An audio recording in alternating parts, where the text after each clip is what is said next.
Welcome back, college football fans, to another game review on our journey to college football 2025. Today we're reviewing NCAA Football 2009. We're going to see if there's any cool features in this game and what they changed from 08 to 09, as well as seeing if any of these features should be brought to the new college football game. NCAA Football 09 would be released July 15th of 2008. The main platforms this game would be on would be the PlayStation 3 and the Xbox 360. However, there were other versions of it released on the PSP, the Wii, and the PlayStation 2. At the time, the Nintendo Wii was seeing some of its all-time best success. This brought over a whole new fan base to get hooked on the NCAA franchise, later going on to purchase PS3s and Xbox 360s. So now let's talk about some gameplay. All in all, 2008 felt fairly good and was a fun game to play, but 2009 almost seemed like a step backwards. One of the things that bothers me most about this game is the running. It just feels really sloppy and almost like you're trotting in mud. Another thing that goes hand in hand with this is the player speed gap.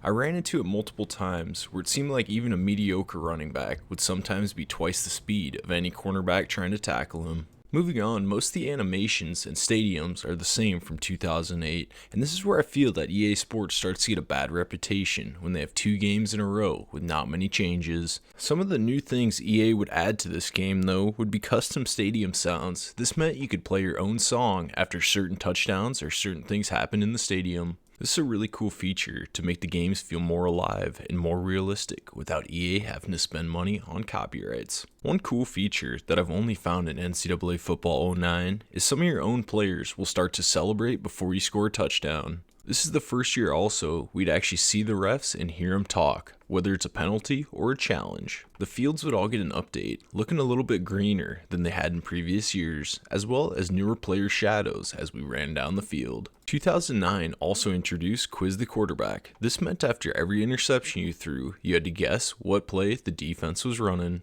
A couple of things that makes this game hard to play today is the receiver AI. A lot of the receiver and defenders will just stand there, even if you're running within 5 yards from them, already past the line of scrimmage. They won't even try and go for a tackle or start to block an opposition. And that also brings me to a point where it's very hard to follow blocks. It'll look like you'll have a seam, and as you run up through it, you'll randomly bounce off of somebody's back and get knocked over. 2009, however, would offer the first year that the high school playoffs would be in the game in the Road to Glory mode. We'd also get the option to run around in the end zone after scoring, whether it be run up to the mascot and celebrate or high-five his teammate and player. This is a cool addition for your first couple of games, but after that, it just becomes an inconvenience. NCAA Football 2009 would feature 3 different cover athletes, one for each edition of the game. The Xbox 360 would feature Darren McFadden. The PS3 would get quarterback Matt Ryan, and the PS2 would get Deshaun Jackson.